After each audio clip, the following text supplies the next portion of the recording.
الحمد لله رب العالمين والصلاة والسلام على أشرف المرسلين وعلى آله وأصحابه أجمعين أما بعد أيها الإخوة الكرام نلتقي وإياكم في هذه الليلة المباركة وليلتنا هذه هي الليلة 29 من شهر جماد الأخيرة لعام 41 و400 وألف للهجرة الموافقة 22 من شهر فبراير لعام 20 والفين.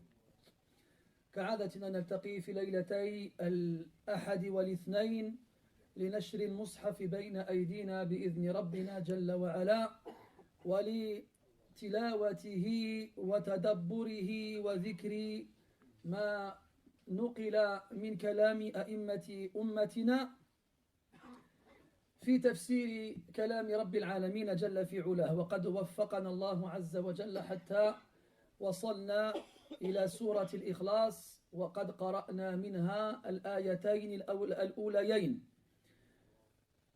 Mes très chers frères, nous nous réunissons comme chaque samedi et dimanche soir afin d'ouvrir ensemble le Coran, de le lire, de méditer profondément au sujet des sens des versets tout en citant les paroles des imams de notre communauté. Nous sommes dans la 29e nuit du mois de Jumada al-Akhira 1441, c'est-à-dire le 22 février 2020. Et nous avons, grâce à Allah Ta'ala, pu arriver jusqu'au chapitre intitulé Al-Ikhlas, donc le monothéisme pur, si on voulait se référer aux traductions classiques. Mais on a dit qu'il s'agissait plus précisément ici d'un nom donné à cette sourate qui signifie l'exclusivité. Si vraiment on voulait essayer, je dis bien, chacun y fait, on appelle ça des essais de traduction. Donc moi je vois, comme ils disent, midi à ma porte et eux ils voient midi à la leur. Mais quoi qu'il en soit, selon mon humble interprétation, ce qui se rapproche le plus du mot ikhlas par rapport au sens voulu, c'est l'exclusivité. Le fait que cette sourate-là, que ce chapitre-là, soit entièrement dédié à l'unicité d'Allah Azza wa Jal, à l'évocation et à la mention de ses noms et attributs. Quelle est l'exclusivité de la mention d'Allah Azza wa Jal? Al-Ikhlas. Donc, c'est l'un des derniers chapitres du Coran, le 112e. Il ne nous en reste plus que deux après pour finir. Juz Amma Yatasa'aloun, donc le dernier chapitre du Coran. Nous avons vu ensemble la semaine dernière les deux premiers versets. Mulakhis, talkhisan sari'a. On va essayer de résumer brièvement, rapidement. هذه السورة مختلف في تعيين تاريخ نزولها. Premièrement, les savants ont divergé sur le moment dans lequel elle a été révélée. والجمهور على أنها مكية وهذا هو الأظهر والأقرب إلى الصواب والعلم عند الله. وذهبت طائفة إلى أنها مدنية. Donc on a dit que la majorité voyait que cette sourate là était mecquoise, qu'elle avait été révélée alors que le prophète était à la Mecque, et une minorité voyait qu'elle était de Médine, médinoise plus précisément, après son installation à Médine. Et il apparaît, Allah Ta'ala sait mieux que l'avis le plus proche de ce qui est correct, c'est que c'est une sourate mecquoise. On a vu que cette sourate-là, وَرَأَيْنَا وَذَكَرْنَا كَذَلِكَ لَخَصْنَا الْأَسْبَابِ التي بها نزلت هذه السورة وهي تدور حول ثلاثة أسئلة. السؤال الأول طلب المشركين من النبي صلى الله عليه وسلم أن ينسب لهم ربه. والطلب الثاني أنه من قبل اليهود وسألوا أن يصفوه أهو من حديد أم من غير ذلك من ذهب أو فضة. والطلب الثالث هل له ولد أو هل له والد أو ما شبه ذلك. Donc on avait vu que il y avait plusieurs causes qui ont été évoquées concernant la révélation de cette sourate. Ce sont des questions qui ont été posées au prophète alayhi salatu wassalam. Et ces questions-là, elles ont plusieurs formes. On a beaucoup de versions les concernant. Mais elles tournent généralement autour de trois choses. Est-ce que le Seigneur de Muhammad sallallahu alayhi wa sallam a une lignée? Est-ce qu'il a une ascendance? Est-ce qu'il est issu de quelqu'un? Est-ce qu'il a été créé? Donc s'il n'a pas de parents, est-ce qu'il est lui-même une créature? Ou bien, quelle est sa description? Comment est-il? Est-ce qu'il est fait d'or ou d'argent, ou de pierre, ou de fer, ou autre? Donc voici les questions qui ont été posées au prophète alayhi salatu wassalam, qui ont donc justifié la révélation de cette sourate. Et cette sourate-là commence par un ordre émanant d'Allah Azza wa Jal. وأول هذه السورة أمر من الله عز وجل لنبيه صلى الله عليه وسلم أن يقول لهم فأملى الرب جل وعلا الجواب على نبيه وأمره بتبليغه وجعله في قرآنه حتى يصح جوابا لكل من تساءل مثل هذا السؤال. Donc, Allah tabaraka wa ta'ala a ordonné au prophète alayhi salatu wa sallam de répondre. Et donc, toute la surah est une réponse à ces questions-là. Il est important de garder le lien, le rapport entre les questions et le contenu de la surah. Car chaque verset est lié à ces questions et le total, le regroupement nous donne une vision beaucoup plus large de ce qu'on pourrait en comprendre si on se contente seulement de lire la traduction. Donc, Allah il ordonne au prophète alayhi salatu wassalam et il lui dicte, à travers la révélation, cette réponse qui servira de réponse à ces questions qui ont été posées, ainsi qu'à toute personne dans l'humanité, quelle que soit la génération ou l'époque dans laquelle il se trouve, qui se poserait cette même question-là. Ces mêmes questions-là. إذن قل هو الله أحد. هو الله أحد. Premièrement, هو, donc on l'avait dit, العادة في ابتداء الكلام والمتكلم يريد الكلام عن غائب أن يذكره باسمه ولا يعدل إلى الضمير إلا بعد ذكر الاسم الظاهر. Donc l'habitude linguistique, c'est de ne commencer une phrase qu'avec un nom propre, et pas avec un pronom. Mais comme ici on a dit que c'était une réponse à une question, donc le nom a déjà été évoqué dans la question. Par exemple, où est Adam? Il est ici. Je n'aurai pas besoin de répéter Adam est ici. En disant il est ici, c'est suffisant. Ce qui indique bien que c'est une réponse à une question dans laquelle on avait déjà l'évocation du nom Allah subhanahu wa ta'ala. Huwa, c'est lui, Allahu Ahad. Allah, l'unique, le seul. On avait dit وقد سبق أن كلمة أحد لا يؤتى بها إلا في موطن النفي أو الاستفهام أو الثالث ما هو؟ تذكرون؟ الشرط. أحسنت. قد أنقذكم صاحبكم. On a dit que le nom ahad, le mot ahad en arabe, on va le comprendre par le seul, l'unique. Et que généralement le mot ahad, c'est un mot qu'on emploie seulement à la base dans une phrase négative ou une phrase interrogative ou une phrase conditionnelle. Quand on regarde ici, قُلْ هُوَ اللَّهُ أَحَدٌ, on n'a aucune des trois. Ni de négation, ni d'interrogation, ni de condition. هُوَ اللَّهُ أَحَدٌ. C'est ce qu'on appelle du ithbat. C'est une phrase affirmative. Donc, normalement, on ne met pas ahad dans une phrase affirmative, sauf quand il s'agit d'Allah subhanahu wa ta'ala. C'est la seule exception dans la langue où on peut utiliser le mot ahad ailleurs que dans une des trois phrases citées précédemment. قُلْ هُوَ اللَّهُ أَحَدٌ.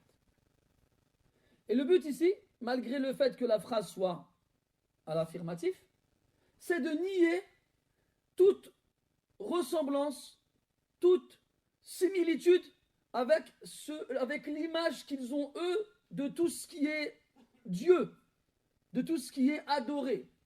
وَالْحَدِيثُ ذُو شُجُونٍ كَمَا يُقَالُ. Je viens de dire le mot Dieu, ça m'a rappelez une chose. Vous savez, ça c'est pareil, hein. Ce que je vais vous dire, c'est purement personnel. Ça n'implique que moi. C'est quand tu parles avec un non-musulman, que tu veux l'appeler à Allah Azza wa Jal, donc le mot Allah, c'est pas un mot qu'il utilise, c'est pas un mot qu'il connaît. Donc que tu emploies le mot Dieu, certes. Mais il y a une chose qui m'horripile, qui me donne des boutons, et peu ne s'en fallu que mes dents ne tombent. C'est quand dans une mosquée, un imam s'adresse à des musulmans, et il leur parle en français, et il traduit Allah par Dieu. Dieu n'est pas la traduction du nom Allah. Allah n'est pas un nom commun. Allah est un nom propre. Le mot Dieu en français est un nom commun. La preuve, c'est qu'on peut le mettre au pluriel comme au singulier, et on peut le mettre au masculin comme on peut le mettre au féminin. Dieu, déesse, un Dieu, des dieux. Allah, le nom Allah ne répond pas à cela. Et on a vu ensemble la semaine dernière que le nom Allah, ma'nahu dhul uluhiyya. Dhu al-uluhiyya. C'est-à-dire celui qui détient la divinité. La divinité absolue. En gros, si tu veux, le seul à mériter l'adoration. Le mot Dieu en français ne veut pas dire ça. Ne signifie pas ça. La preuve, il l'emploie pour tout et rien, le dieu du football parce qu'il a fait un petit pont, ou bien le dieu de la raclette parce qu'il a su bien faire fondre sa tranche de fromage. On l'emploie pour tout et rien. L'équivalent arabe du mot Dieu, c'est ilah. C'est pas Allah. Donc je vous l'ai dit, quelqu'un il parle avec quelqu'un qui n'est pas musulman, il essaye de le convaincre, de l'appeler à croire en Allah, il dit Dieu. Parce qu'il s'adresse à lui avec un mot que lui, il connaît. D'accord. Mais qu'un musulman, il parle avec un musulman d'Allah et il dit Dieu, là, et en plus de ça, Allah Ta'ala, quand il parle du ilhad dans le Coran, le mot ilhad, il n'a pas le sens qu'on lui donne nous aujourd'hui, qui est l'athéisme, qu'on le trouve dans le Coran. Hein? Quand Allah Ta'ala parle du ilhad, il parle du fait de dévier, de détourner. Et parmi les anwa' de ilhad qu'Allah Ta'ala évoque, parmi les différents types de ilhad, de déviance, de détournement, il parle de détournement dans les noms d'Allah Azza wa Jal. Yulhiduna fi asma'ih. Yulhiduna fi asma'ihi. Yani il détourne les noms d'Allah subhanahu wa ta'ala. Min ahadi wajhayn. De deux façons possibles. Soit ils appellent Allah avec des noms qu'il ne sait pas donner, ou soit ils appellent autre qu'Allah avec des noms qui ne reviennent qu'à Allah Azza wa Jal. طبعا هذان الأمران يحكم عليهما بالتحريم الشديد. Et bien entendu, ces deux choses-là, on jugera qu'elles sont strictement interdites. Al-Shahid, c'est bien que les imams fassent des efforts d'adaptation pour parler avec les musulmans qui ne sont pas arabophones, afin que tout le monde comprenne. C'est même obligatoire. Lakin billah alek, franchement mon frère, est-ce que ça existe un musulman dans l'univers qui ne sait pas ça veut dire quoi Allah? On a vraiment besoin de traduire Allah? Ajib ça. On n'a pas besoin de le traduire.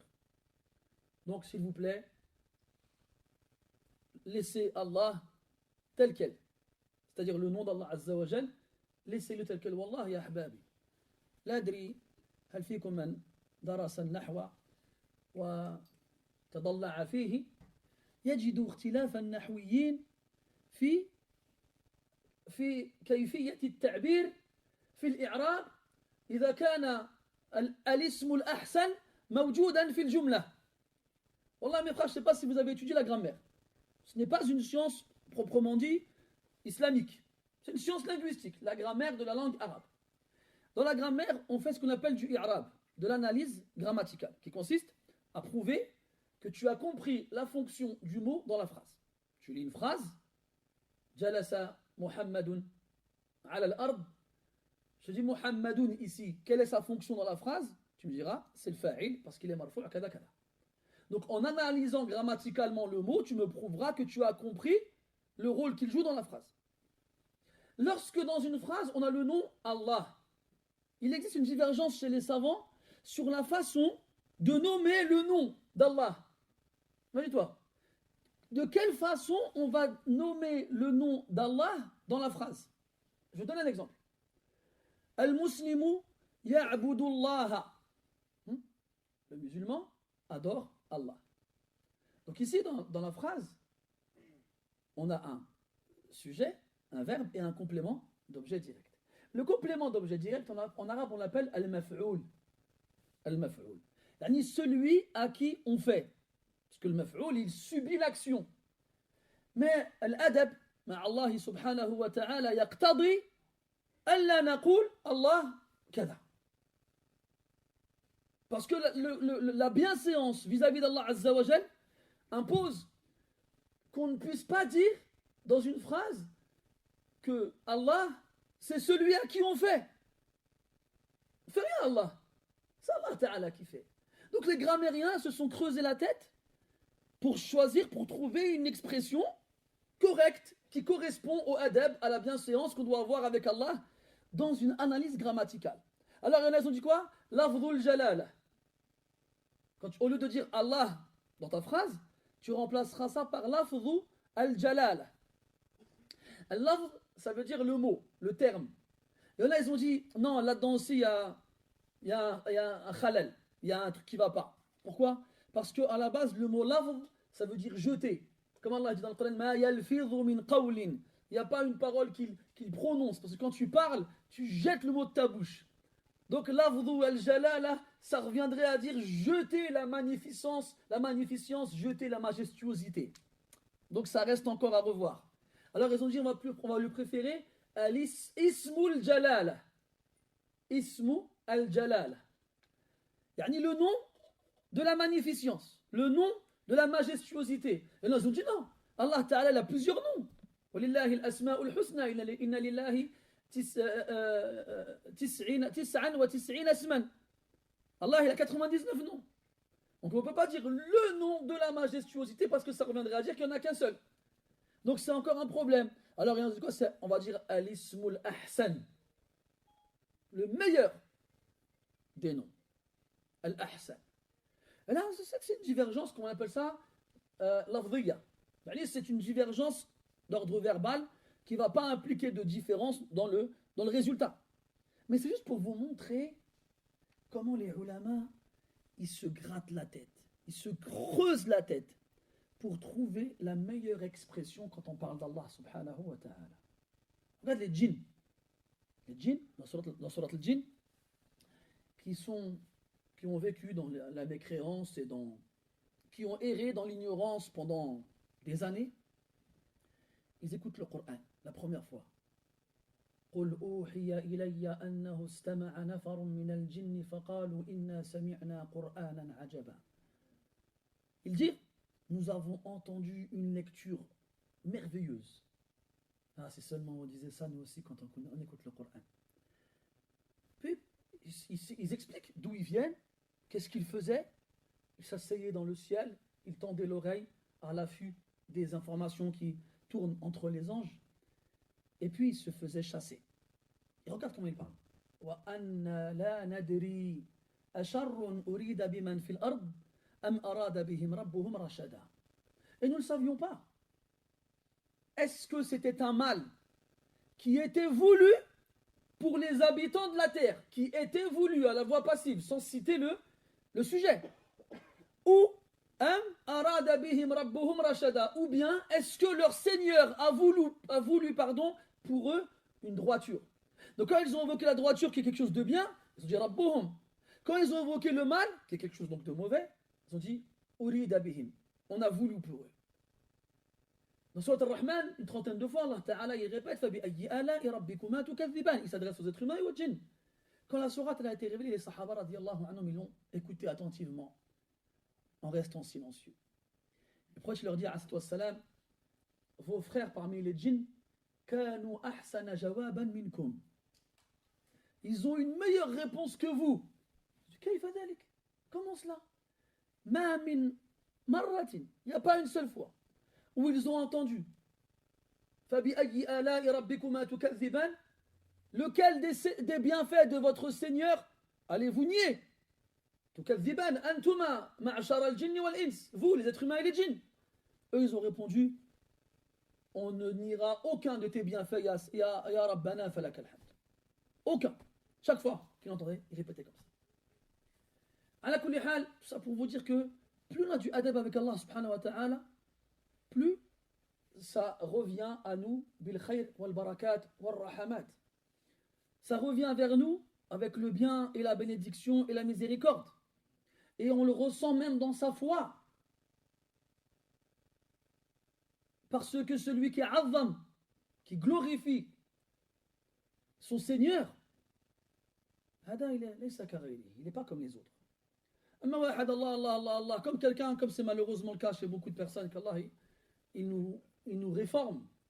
تسمع الواحد منا يتحدث عن بعض الأعمال السيئة القبيحة التي ارتكبها وربما يحدث بها أصحابه وربما يفتخر بها فإذا كاد أحد أصحابه يكذبه فجعل يؤكد كلامه الشنيع بأن أقسم بالرب العالمين بالرب سبحانه وتعالى فيقرن خبثه بسم الله سبحانه وتعالى مقسما به. Combien d'entre nous, on est là, on dit tout et n'importe quoi. Il y a même certains d'entre nous des fois qui parlent de mauvaises actions qu'ils ont accomplies. Il y en a même des fois qui le disent à leurs amis. Il y en a même des fois qui s'en vantent. Alors, il y en a parmi eux, parmi ses compagnons, ses camarades qui l'écoutent parler, et disent arrête d'abuser, c'est pas vrai ce que tu dis. Il ne le croit pas. Et lui, il est touché dans son honneur. Il ne veut pas qu'on croie que c'est un menteur. Alors il jure, je vois Allah. Il jure par Allah qu'il a fait zina, qu'il a bu de l'alcool, qu'il a pris de la drogue, qu'il a volé, qu'il a violé, qu'il a frappé, qu'il a fait. Et à ce point-là, ذهب تعظيم الله تعالى من قلبه حتى جرى خلاف ذلك تماما على لسانه. À ce point-là, la glorification d'Allah elle a disparu de son cœur jusqu'à ce qu'il puisse exprimer le total opposé avec sa langue. Une fois, je passe à côté d'un groupe de jeunes. Il y en a un qui était en train de se vanter d'une de ses conquêtes féminines. Et au moment où je passe à côté d'eux, j'entends des insanités. Je vous passe les détails. Alors il y en a un qui lui dit arrête d'abuser, c'est pas vrai. Le Coran, c'est vrai. Je dis voilà. Je me suis arrêté, je dis t'es sérieux là? Donc là tu veux prouver à tes copains que tu as fait un grand péché en jurant sur le Coran. C'est ça la valeur du Coran pour toi? C'est ça? Elle est là, comment dirais-je?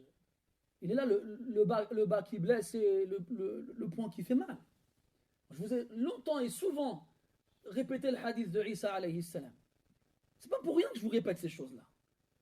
Isa alayhi salam yara yubsiru bi'aynayhi rajulan yasriq. Isa alayhi salam il voit un homme en train de voler. Il dit taqillah wa la tasriq. Crains Allah, il ne vole pas. Il le voit. L'homme dit quoi? Wallahi ma sariqt. Wallahi j'ai pas volé.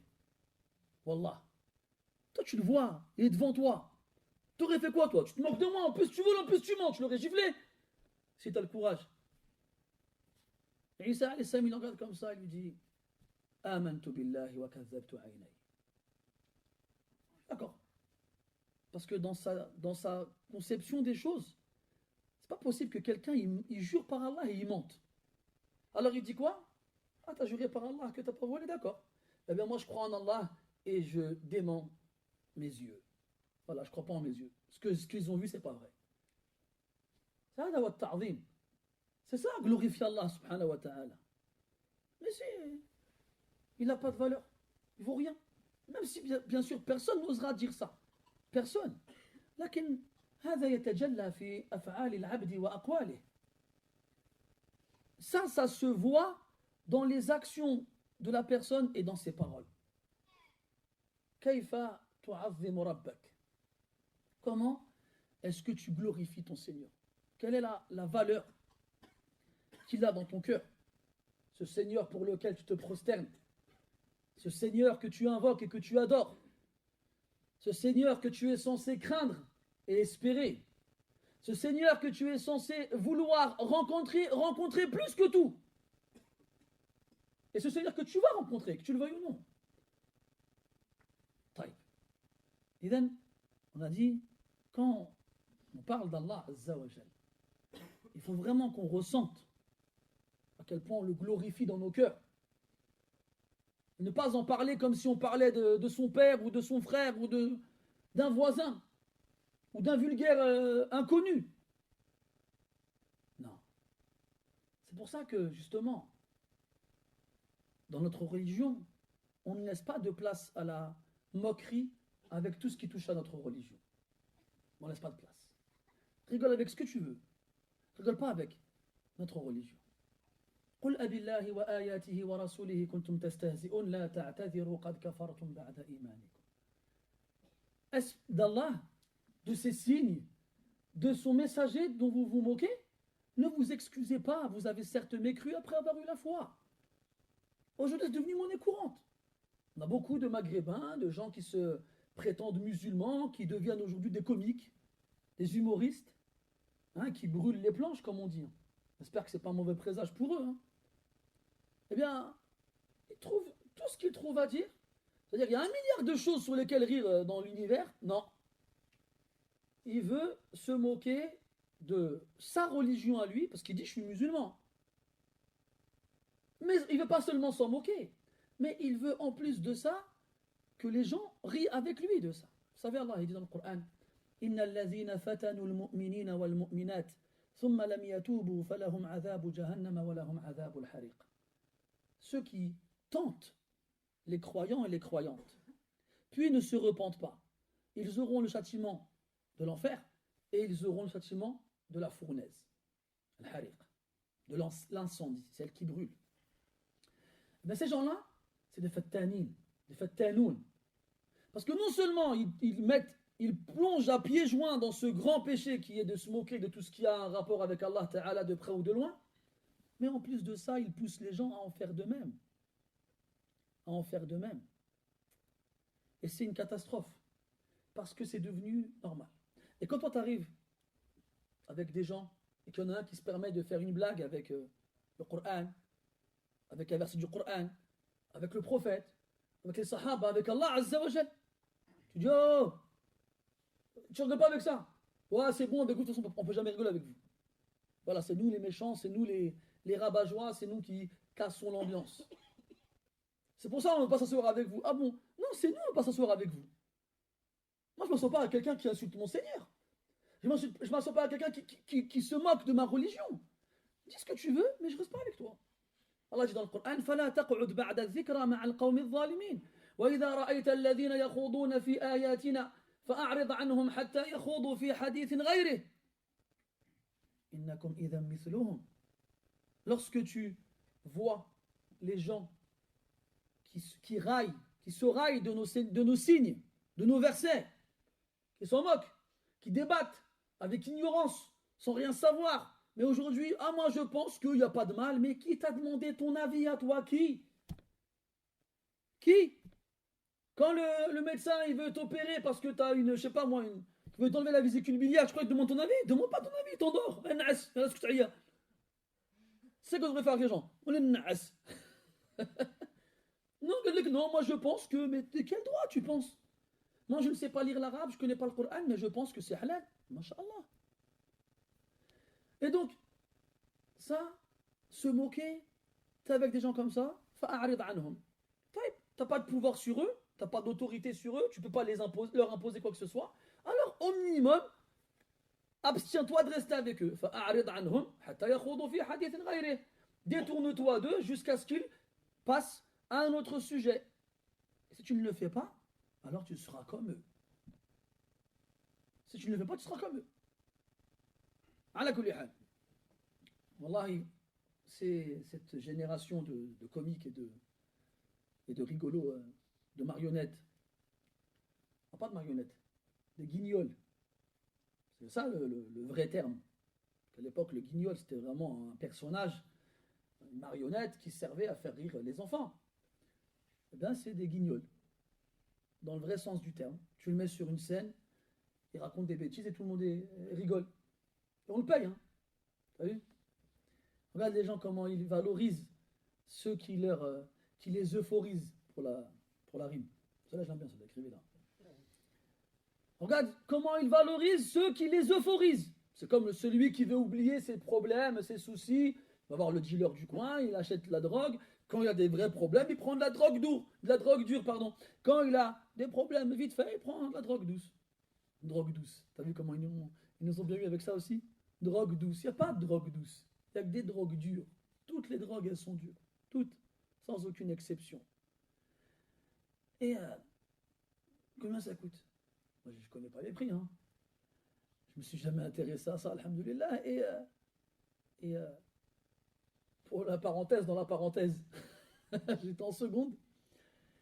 Et j'avais dans ma classe, on était 6 garçons et une trentaine de filles. Et sur les 6 garçons, j'étais le seul qui ne fumait pas.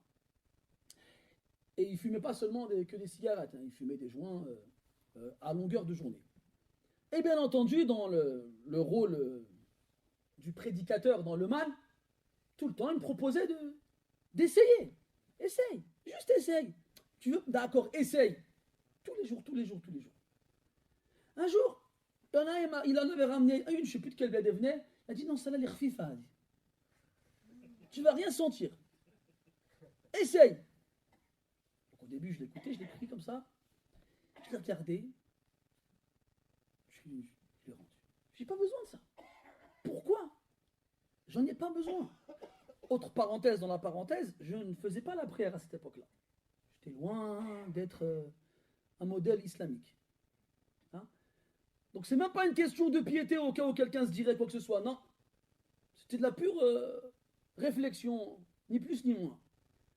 Al-Shahid, c'est que donc, les gens ils valorisent ce genre de personnes parce qu'ils leur font oublier leurs soucis, leurs tracas. Oh, j'ai une semaine difficile au travail, je me suis disputé avec madame, mes enfants ils ont eu des mauvaises notes à l'école, je vais aller prendre un billet, regarder l'autre là, faire le pitre et passer un bon moment et me vider l'esprit. Depuis quand se vider l'esprit, c'est une activité positive? Depuis quand? C'est pas censé être l'inverse. C'est se remplir l'esprit qui est censé être quelque chose de bien. Donc ils viennent là et puis ils parlent de tout et de rien et puis d'un coup ils parlent des musulmans. Ah, vous avez vu les musulmans, ils font ci, et puis tout le monde rigole. Et des fois ils filment la salle et tu vois une en hijab là-dedans. Mais après c'est facile de jeter la pierre dessus parce qu'elle est visible. Il y a forcément des qaddour et des moulouds là-dedans qui sont bien cachés mais on ne les voit pas. Et là tu comprends plus rien. C'est-à-dire que la personne qui est censée quand même représenter sa religion, du moins représenter une pratique plus rigoureuse que celle de la plupart des gens, elle est dans un milieu comme celui-ci. Autre parenthèse, j'ai emmené mon fils il y a quelques jours de ça dans un parc qui s'appelle le Jump City. Il y a des trampolines partout. Donc moi je l'accompagne à l'intérieur et il y a de la musique. Donc je reste à l'entrée. Et puis je vois à l'entrée une femme qui dansait avec la musique. Et à votre avis, elle est habillée comment? Elle avait un hijab. C'est pas une petite fille, hein. C'était une femme. Je sais pas pourquoi, je sais pas quoi faire en fait. Est-ce que c'est la musique qui me gêne, le trampoline, le monde ou elle? Elle est là comme ça, la base. Mais c'est exceptionnel quand même. Oh, t'as oublié, tu portes quoi sur la tête ou quoi? Et moi, je me lève là, je danse devant vous. Ce serait un concept bizarre quand même. On n'a pas l'habitude de voir des gens avec des barbes en camis danser dans la rue. Et si jamais on le voyait, les gens se diraient mais c'est un fou lui. C'est un fou. Et pourquoi on ne se dit pas la même chose quand on voit des gens comme ça, dans des endroits comme ça? Pourquoi? Pourquoi? C'est-à-dire que tu représentes quelque chose. Est-ce que c'est pas de l'istihana bidinik? Indirectement. T'es là, soi-disant, je mets mon hijab, d'accord, j'obéis à Allah, les gens, ils me voient, ils savent que je suis musulmane. Comme moi, ils me voient dans la rue, ils savent que je suis musulman. J'ai pas besoin de leur dire, ils le savent. Donc je représente quelque chose. Je représente la religion par laquelle on m'a reconnu. Maintenant, s'ils voient plus de différence entre moi et un autre, qu'est-ce que je représente? Pour eux, l'islam, c'est rien. Ça vaut rien. C'est la même chose qu'autre chose. Ça n'a pas de valeur. À cause de qui? À cause de moi. Parce que l'image que je suis censé représenter, elle ne fait pas réfléchir la personne qui me voit comme quoi c'est différent de ce qu'il connaît. Voilà. Et là, la triste réalité où on en est arrivé. Là, vous êtes en train de vous dire, mais comment il a commencé avec Dieu, il est arrivé là? Vous savez, c'est les réactions en chaîne, qu'on appelle en bon français l'effet papillon. نتهاون بشيء نراه في أعيننا حقيرا ثم لم يلبث أن يصير كبيرا. C'est-à-dire on méprise, on n'accorde pas d'importance à des choses qui nous semblent insignifiantes. Et sans s'en rendre compte, le temps y passe et cette même chose-là leur a engendré une chose terrible et énorme qu'on ne pourra plus changer. Qu'on ne pourra plus changer. على كل حال هو الله أحد. Donc أحد, ça ne vient que dans la phrase au négatif, pardon, interrogative ou conditionnelle, sauf quand on parle d'Allah subhanahu wa ta'ala. هو الله أحد. Allahu Samad. Donc on avait donné plusieurs sens du nom Samad, un des noms d'Allah subhanahu wa ta'ala. D'ailleurs, le nom, ce nom-là d'Allah subhanahu wa ta'ala, il ne figure dans le Coran qu'une seule fois, et c'est ici. Nulle part ailleurs dans le Coran on trouvera le nom Samad. On a donné plusieurs explications du sens du mot As-Su'dad, alladhi balagha fi as-Su'dadi nihayatah. As-Su'dad, on a dit, c'est la suprématie. Celui qui a atteint le summum dans la suprématie. Donc c'est le suprême qui a atteint le summum dans la suprématie. As-Samad. D'autres ils ont dit Alladhi la ya'kul wa la yashrab. Celui qui ne mange pas, qui ne boit pas. D'autres ils ont dit Alladhi yuqsadu fi jami'il hawa'ij. Celui vers qui on se dirige pour tous nos besoins. D'autres ils ont dit Al-Ghani. Alladhi balagha ghinahu al-kamal. Al-Ghani, c'est celui qui n'a besoin de rien. Et en plus de n'avoir besoin de rien, il a atteint le summum dans le fait de n'avoir besoin de rien. Il y a des darajat dans le ghina. Il y a des degrés dans le fait de n'avoir besoin de rien. Et Allah Azza wa Jalla, il a atteint le plus haut des summums possibles et imaginables. L'absence totale de besoin. Donc Ahad, bima'na, c'est le seul. C'est-à-dire que ce à quoi vous pensez vous, comme quoi le Dieu auquel moi j'appelle, il est au même stade que ceux que vous adorez vous. Non. Il n'est pas comme ça. Ce à quoi vous avez pensé vous, c'est faux. Enlevez-le de vos têtes. Mon Seigneur à moi, mon Créateur à moi, est unique. Il n'y a personne comme lui. Il n'y a personne avec lui. ما اتخذ الله من ولد وما كان معه من إله. Il n'y a pas d'autre Dieu avec lui. Il n'y en a pas. وما كان معه من إله. Il n'y a pas d'autre Dieu avec lui. Il est tout seul. Il est tout seul. Al-Ahad. As-Samad. Celui vers qui on se retourne lors de nos besoins. Celui qui a atteint le summum dans la suprématie. As-Samad. Là pareil, il y a un ma'na. Il y a un sens voulu dans le choix de ce nom ici.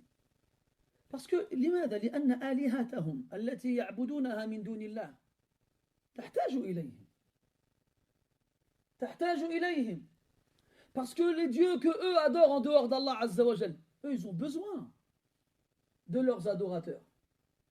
Ils en ont besoin pour vivre, pour exister. Ne serait-ce que cette statue qu'ils construisent, c'est eux qui l'ont construite. C'est eux qui en sont à l'origine. Sans eux, elle n'aurait pas existé, cette statue. Puis, quand elle existe, c'est eux qui s'en occupent.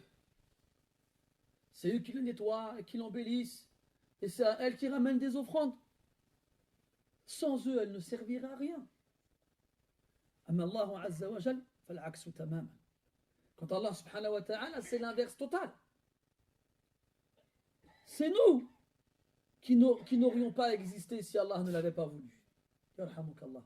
C'est nous qui serions dans le besoin total si Allah n'avait pas comblé notre besoin. C'est nous. Donc comment est-ce que vous pouvez demander au prophète qu'il vous parle de son Dieu en ayant en tête que l'image de son Dieu correspond à l'image des vôtres?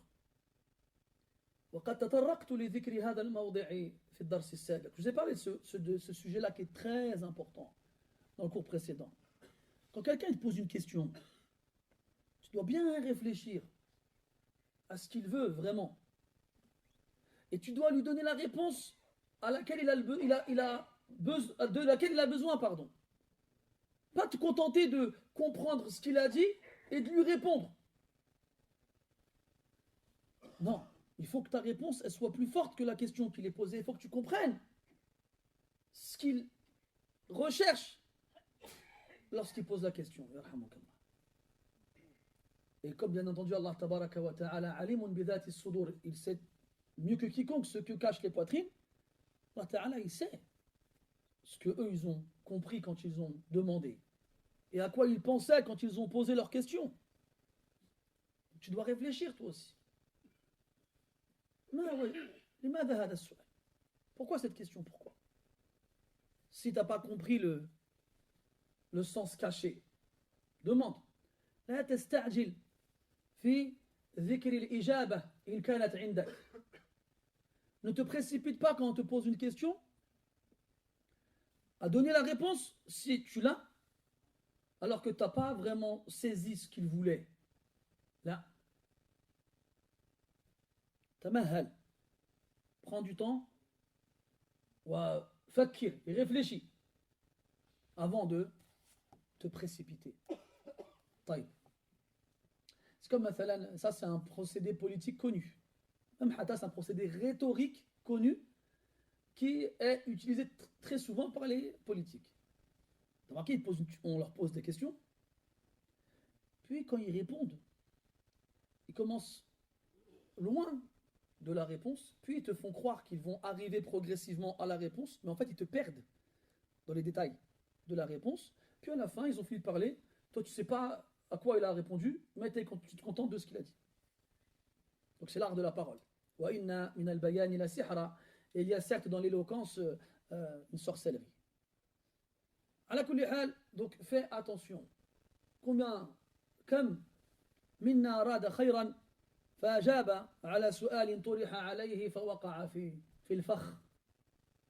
Combien d'entre nous ils ont voulu faire du bien, surtout nous qui vivons au milieu de personnes qui ne sont pas musulmanes, qui ne partagent pas notre foi et qui nous posent des questions. On leur parle de l'islam à longueur de temps tous les jours, donc ils se posent des questions forcément.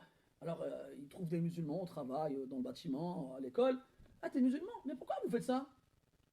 Donc toi, la question te paraît simple. La réponse, tu la connais. Alors tu vas la donner. Et il lui dit, ah ouais? Et pourquoi ça alors? Et là, ça y est, tu tombes dans le piège. Parce que cette question qu'il t'a posée, en fait, ce n'était qu'une préface, une introduction à une autre qui allait suivre. Donc lui, t'attends pas à la première réponse, il t'attend à la seconde. Donc ne tombe pas dans le piège. Combien de fois on a posé des questions au prophète alayhi salam, falam yujib. Ou falam yajib. Combien de fois il a posé des questions? Il n'a pas répondu. Ou bien il a attendu. Il a attendu un certain temps. Hatta kada as-sa'ilu an yamal. Presque celui qui a posé la question, il était sur le point de se lasser d'attendre. Il allait partir. Et là, le Rasoul lui dit, eh, viens, je te réponds à ta question. Combien de fois? Combien de fois? Donc ça, c'est un prophète qui est assisté par la révélation, qui ne répond pas tout de suite. وكان الأعمش يقول إن السكوت جواب. Des fois, le silence, c'est une réponse. C'est une réponse.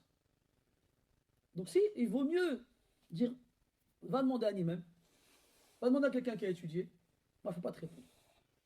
Que rentrer dans des domaines dans lesquels tu risques de te perdre. طيب الله الصمد. إذن الله celui qui est le seul à mériter l'adoration, est celui qui a atteint le summum de la suprématie et celui vers lequel on revient lorsqu'on a dans nos besoins quotidiens. والحوائج سواء كانت هينة أم عظيمة لا فرق. الحوائج, c'est-à-dire nos besoins, qu'ils soient insignifiants ou énormes. حتى ورد أن الصحابة رضي الله عنهم كانوا يدعون الله تعالى أن يهب لهم الملح ليضعوه في طعامهم. Il a été rapporté que les sahaba radiyallahu anhum ils invoquaient Allah ta'ala pour avoir du sel pour leur nourriture.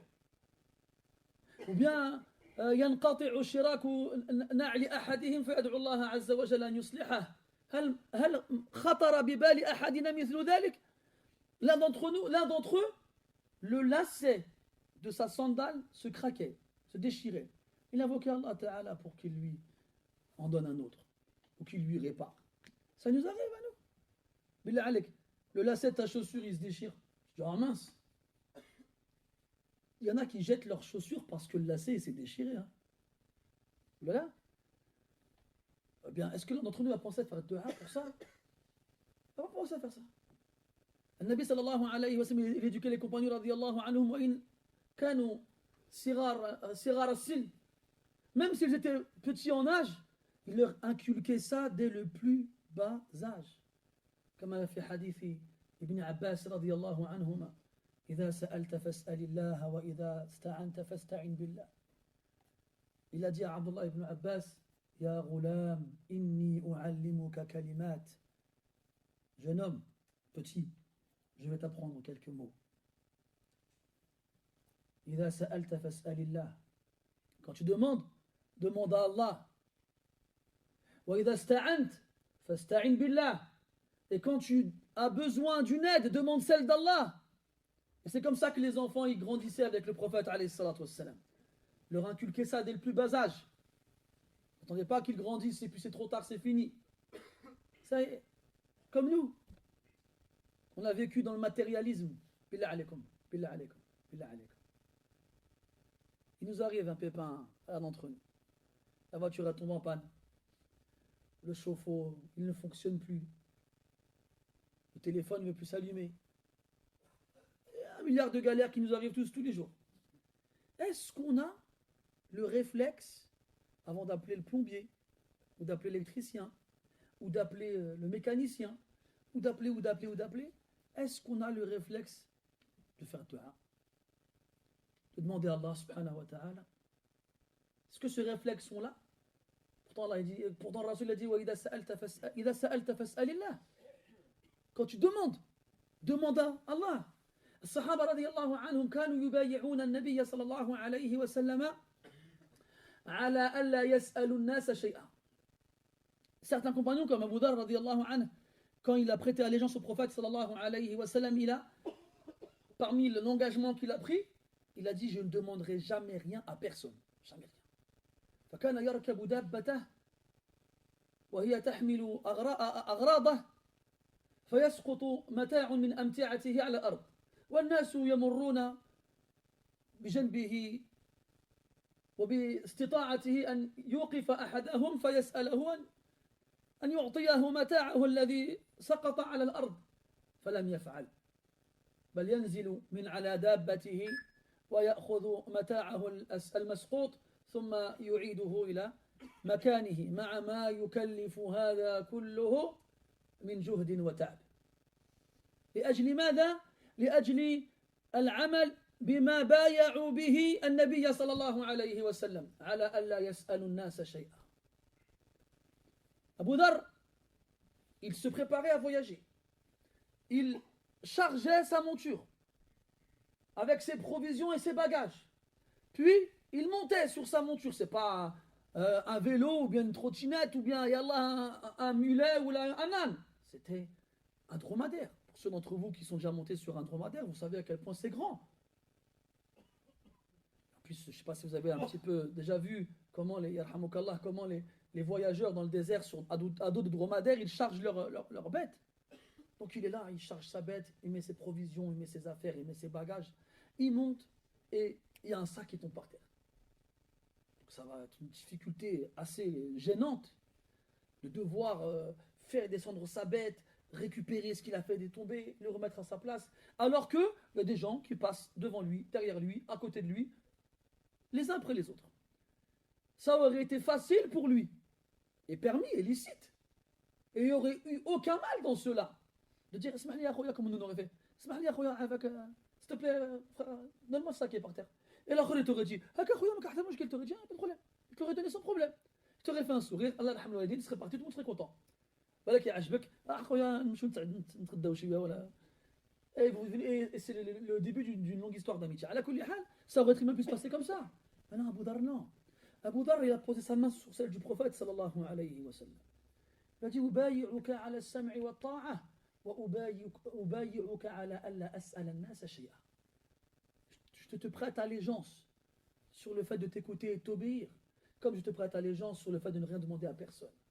L'engagement qu'il a pris, c'est pas avec toi, c'est pas avec moi. C'est avec le prophète sallallahu alayhi wa sallam. Et Allah dit dans le Coran, Inna alladhina yubayi'unaka innama yubayi'una Allah, yadullahi fawqa aydihim. Ceux qui t'ont prêté allégeance n'ont fait que prêter allégeance à Allah. La main d'Allah, elle est au-dessus de leurs mains. Quand ils prêtaient allégeance, ils posaient leur main sur celle du prophète. Et celle d'Allah Azza wa Jalla au-dessus des cieux était au-dessus de la leur. Et donc, comme Allah il a dit dans le Coran, quand il parle du mariage, il dit وَأَخَذْنَ مِنْكُمْ مِيثَاقًا غَلِيظًا. Le mariage, c'est un engagement lourd, un engagement lourd de responsabilité. Ça, c'est à toi, entre deux êtres humains qui peuvent rompre cet engagement-là par le divorce ou par la mort. Là, on ne parle pas d'un engagement entre deux êtres humains. On parle d'un engagement entre Allah subhanahu wa ta'ala et ses créatures. Un engagement qui ne peut pas être rompu, même après la mort. Et là, ça revient au ta'zim dont je vous parlais tout à l'heure. Quelle valeur tu donnes à ton Seigneur subhanahu wa ta'ala? Qu'est-ce qu'il représente pour toi? Quelle place il occupe dans ton cœur? Eh bien, il est sur son dromadaire comme ça, et il se rappelle de cet engagement qu'il a pris. Alors il fait descendre sa monture, puis il descend de cette dernière, et il récupère son bagage, et il le remet à sa place, et il remonte, et il ne demande rien à personne. Il ne demande rien à personne. هكذا كانوا فجعلهم الله تعالى أئمة هذه الدنيا. C'est comme ça qu'ils étaient. Et c'est pour ça qu'Allah il a fait d'eux les maîtres de ce bas monde. Nous, on baigne dans le matérialisme. On a beau jouir de bienfaits que jamais les gens avant nous n'ont connus. On a tout à portée de main. Tout est disponible. Sans le moindre effort, la moindre difficulté. On n'a rien à faire. Et subhanallah, dès qu'il nous manque quelque chose, on n'a pas ce réflexe de revenir vers Allah Azza wa Jal. On l'a pas. Demain, tu apprends que tu t'es fait renvoyer ton travail, tu vas réfléchir aux formalités administratives pour t'inscrire à l'ANP, aux ascétiques pour toucher ton salaire.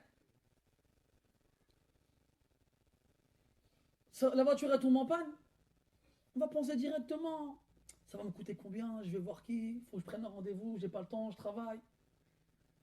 Les enfants ils tombent malades, il faut prendre un rendez-vous, on cherche sur les applications un médecin qui est disponible. Et nous, autour de tout ça, en tant que musulmans, elle est où la place d'Allah dans tout ça? Où est le sens du nom Samad? Il est où? Qui d'entre nous ici ne connaît pas le fameux lecteur du Coran, Abd Samad? Il y a des gens chez qui ce nom-là, le nom Samad, il n'évoque que ce lecteur-là. Tu vas dire, Samad, ça t'évoque quoi le nom Samad? Ah, le Qari, là, l'égyptien? Il y en a malheureusement, c'est une réalité. Qui d'entre nous, billah alaykoum, connaît le sens du nom Samad avant de venir à ce dars-là? Qui s'est posé la question, qui s'est interrogé, qui s'est demandé, ça veut dire quoi, Allahu Samad? Pourtant, cette sourate-là, on la récite tout le temps, tous les jours. Qul huwa Allahu ahad, Allahu Samad, on le dit tout le temps. Est-ce qu'on s'est déjà demandé, mais ça veut dire quoi, Allahu Samad? Et donc, Allah Ta'ala a réuni ici Al-Ahadiyya wa Samadiyya. D'un côté, c'est le seul, l'unique, rien comme lui, ni avec lui. De l'autre côté, c'est celui vers qui on revient dans nos besoins, Et Allah, il nous a créé fuqara, besogneux, dans le besoin. Ya ayyuhan nas antumul fuqara'u ila Allah, wallahu huwal ghaniyyul hamid. C'est vous qui avez besoin d'Allah. Dans toute chose. Dans toute chose. Quand est-ce qu'on exprime ce besoin-là? Dans quoi? Dans quoi? Fait shada'id faqat? Seulement vraiment quand on sait qu'il n'y a pas de mécanicien ou de médecin ou de plombier. Là, ah, ya Allah, c'est bon alors. J'ai demandé à Allah, c'est seulement à ce moment-là. Qu'est-ce qui nous différencie alors des mouchriquins avant l'islam, qui adoraient des statues tous les jours, mais quand ils montaient ils prenaient la mer, ah, et là ils se rappelaient qu'Allah il était là. Parce qu'ils savaient que dans la mer, personne ne pouvait les sauver à part celui qui a créé la mer. Billah alaykum, on est devenu comme ça. Sauf que nous on dit la ilaha illallah. Mais qu'est-ce qu'il veut dire alors ce la ilaha illallah dans nos bouches? Et quelle place il a dans nos cœurs surtout? Quand est-ce qu'on applique ce la ilaha illallah? À quel moment? Est-ce qu'on se rappelle d'Allah que quand on croit avoir besoin de lui? Parce qu'il est là le problème, c'est qu'avec le matérialisme, on a l'impression qu'on n'a besoin de rien du tout. On a l'impression qu'on n'a plus besoin d'Allah subhanahu wa ta'ala. On est là, on a des cartes bleues, des comptes en banque, des chéquiers, des portefeuilles bien remplis, de l'argent. On a plusieurs comptes, des fois dans la même banque, des fois dans des banques différentes. On fait nos courses quotidiennement, régulièrement. Allez, ce train-train, ce système, il nous a vidés de cette chose qui nous distinguait des autres. J'ai entendu une fois, j'ai regardé une fois le témoignage d'un rabbin, ou un moine, je ne sais plus. Moi, un juif ou un chrétien, il disait, les musulmans, c'est les seuls aujourd'hui qui nous rappellent que Dieu il existe. Et moi, j'ai peur que dans un siècle, on ne trouve plus des gens qui disent des phrases pareilles. Parce que malheureusement, dans notre comportement, dans notre attitude, on ne voit plus trop de différence. Oui, c'est vrai, on va à la mosquée, c'est vrai, on fait la prière. Hop, gymnastique, génuflexion, inclinaison, prosternation, debout, assis, et après. Et après. Vous avez sûrement vu, on parle beaucoup de vidéos aujourd'hui, hein. Vous avez sûrement vu cette vidéo, je crois que c'est en Indonésie, où là, il y a un tremblement de terre pendant la prière. Il y en a, ils n'ont pas bougé. Il y en a, ils ont pris leurs jambes à leur cou. Après, attention, moi je sais pas, ça se trouve, ça se passe, je serais premier à partir. À partir. En plus, je cours vite. Hein. On ne sait pas. Sallah la yabtaliana, on demande à Allah, il ne nous éprouve pas. Mais ces choses aujourd'hui, elles arrivent, on les voit. Est-ce que tu t'es posé la question, j'aurais fait quoi moi à leur place? Je serais resté ou je serais parti? Tu connais cette histoire du compagnon qui lisait sur le Kahf pendant la prière une nuit? Il y a un ennemi qui est venu, il a décoché une flèche, il l'a touché en pleine épaule, il a enlevé la flèche, il a continué la prière. Une deuxième flèche, une troisième flèche, une quatrième flèche, et chaque fois qu'il se prenait une flèche, il l'enlève, il continue, il enlève, il continue, il enlève, il continue, chaque fois. Après, c'est un être humain, il a du sang, il perd du sang, alors il perd ses forces et il tombe. En tombant, un de ceux qui était avec lui, qui dormait, il se réveille, il le voit en train de se baigner dans son sang, il dit, mais pourquoi tu m'as pas prévenu quand tu t'es pris la première flèche? Il dit, je lisais une sourate, j'ai pas voulu la couper. J'ai pas voulu la couper. Toi, tu pries un cafard et pas son toi, c'est la fin du monde. C'est la fin du monde. Ça c'est déjà arrivé, des trucs comme ça. Quand je donne des exemples, je vous parle de moi. Hein. Moi, j'ai déjà prié dans des mosquées, j'ai vu un cafard, je l'ai vu arriver de loin, en plus, parce qu'il bouge, tu vois. C'est comme ça, ton champ de vision à 180 degrés, tu le vois arriver de loin à droite. Tu dis, il y a un truc qui bouge, c'est bizarre. Après, je suis là, il approche, ça grossit, tu dis, arrête, c'est un cafard. Après, tu fais là, tu fais des doigts. Ya Rabbi, change de trajectoire. Et puis après, il y a le recours. Tu dis, ah, tiens, c'est chaud, je vais partir en sous, là, il est pas loin. Parce que nous, les ouleds français, on ne connaît pas les cafards, nous. Ça aurait été un aroubi comme les anciens, il l'aurait pris, il l'aurait jeté, ou qu'un shay'an lam yakun. Mais non, cher, il y a un cafard, ça, qu'est-ce qui va m'arriver? Qu'est-ce qui va m'arriver? Je disais il n'y a pas longtemps, un salih, il a. Tadroun ma huwa zunbour, c'est le frelon. C'est la guêpe, mais qui est vénère. C'est pas la guêpe, l'abeille light. Non, c'est la méchante. Elle s'est posée sur son front alors qu'il faisait la prière. Elle l'a piqué plusieurs fois de suite. Il saignait, il n'a pas arrêté la prière. Et même Al-Bukhari, il raconte qu'il s'est assis dans la mosquée et il récitait le hadith du prophète. Et il s'est assis dans un trou dans lequel il y avait un frelon. Et il s'est fait piquer plusieurs fois de suite. Il ne s'est pas arrêté. لتعظيمهم كلام النبي صلى الله عليه وسلم. Ces gens-là, ils donnaient une importance والله inimaginable à la parole du prophète صلى الله عليه وسلم. أحدهم لازم فراشه يحتضر لا يقوى على القيام ولا على الجلوس. جاءه طلابه يعودونه في هذه اللحظة الحرجة فجعلوا يتذاكرون الحديث فقال أحدهم حدثني فلان عن فلان قال النبي صلى الله عليه وسلم وإذا بالشيخ المريض العليل الذي هو على وشك الموت يتعب حتى يعتدل فقيل له يا شيخ الزم مكانك لا تتعب نفسك قال لا والله إني لأستحيي أن أظل مستلقيا وكلام النبي صلى الله عليه وسلم يذكر وأنا حاضر. Il raconte qu'il y avait un cheikh du hadith, un imam, un savant, il était en train de mourir, d'agoniser, il était fatigué, épuisé, il était malade, il était couché, impossible de bouger. Les élèves à lui viennent le visiter, alors ils saisissent l'occasion pour se rappeler et réviser la parole du prophète. Et là, notre commence à citer une chaîne de narration en disant un tel m'a rapporté de la part d'un tel, que le prophète a dit alayhi salatu wassalam. Et là, ils entendent un bruit de mouvement, ils se retournent et ils voient le cheikh qui difficilement essaye de se redresser. Il ne veut pas rester allongé. Et alors, avec un effort surhumain, il arrive à s'asseoir. Il lui dit ah cheikh, mais pourquoi tu te fatigues? Pourquoi tu t'épuises? Tu es fatigué, tu es malade, tu es vieux, reste allongé. Il a dit non, j'ai honte de rester allongé alors qu'on me cite la parole du prophète alayhi salatu wassalam. Et wallah ya ahbabi, c'est ça le ta'zim, l'importance que tu donnes à la parole d'Allah azza wa jal ou à la parole de son prophète alayhi salatu wassalam. Puis aujourd'hui malheureusement aujourd'hui malheureusement tu arrives à la mosquée, tu vois un mushaf par terre, tu viens, tu le ramasses, tu dis ما ينبغي تضع المصحف على الأرض, il n'y a pas de délit. Oh là là ya Rabbi, il n'y a pas de délit. Voilà, on ne va même pas traiter cette mas'ala, j'en ai parlé plein de fois cette mas'ala. Ce n'est pas un dalil qui a passé, il y en a des dizaines. Des dizaines. Et ces salafs que tu prétends en suivre, regarde ce qu'ils faisaient avec le mushaf. ولا حول ولا قوة إلا بالله. على كل حال الحديث بقية نتمه غدا إن شاء الله تعالى. نسأل الله عز وجل أن يجعلنا ممن يعظمه ونسأله سبحانه وتعالى أن يجعل لاسمه مكانة في قلوبنا ونسأله عز وجل أن يعز أن يجعل لدينه مكانة في قلوبنا وصدورنا. سبحانك اللهم وبحمدك أشهد أن لا إله إلا أنت نستغفرك ونتوب إليك وصلى الله على نبينا محمد وعلى آله وأصحابه أجمعين والحمد لله رب العالمين وبارك الله فيكم.